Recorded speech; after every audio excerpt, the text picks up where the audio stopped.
Hey everyone, we've been watching the Olympics and the other night we saw a cute hairstyle from a gymnast named Nastia Lukin. I'm hoping I'm saying that right. And we are going to recreate it today. To start with, you just want a section here in the front to make a little poof. And you don't need to worry about these parts being perfect or anything like that. You just want to grab a section here up on the top of her head.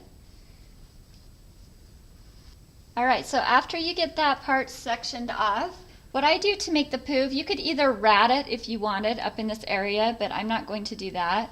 I'm just twisting this up a little bit and then pushing it forward. And then I'm going to bobby pin that.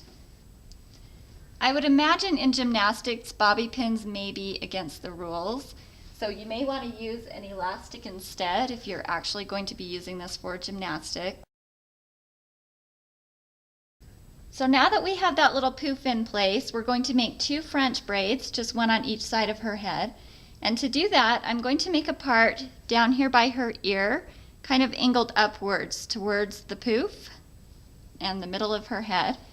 And then I am just going to add a little clip down here to keep the hair out of the way so that it doesn't go into the braid. So with this hair that I sectioned off, I'm going to be making a standard French braid.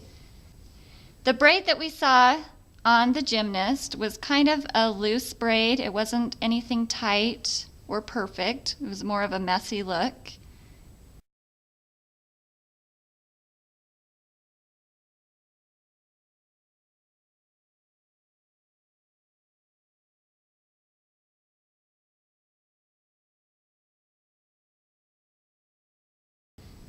Alright, so I've just braided this up to the point where I'm right underneath those bobby pins, and I am going to braid it down just a little ways so that this doesn't come unraveled. And then I'm going to have my daughter hold this for a moment while we braid the other side. So same thing over here. I'm just going to make a part right down by her ear and angle it upwards towards the poof.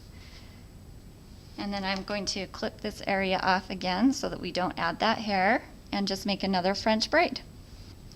Okay, so I have this other side braided as well. I'm going to have her hold it while we make the ponytail. And this is more of a high ponytail.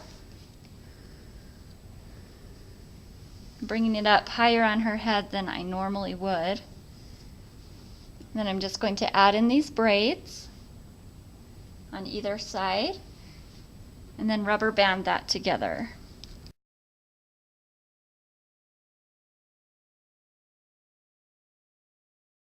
Alright, so at this point the hairstyle is finished. I believe Nastia had a matching scrunchie that went with her uniform, but we are just going to leave ours plain. If you wanted to, you could take a small piece of hair and just wrap it around that elastic to cover it up. You can really do whatever you'd like, but that is the finished style.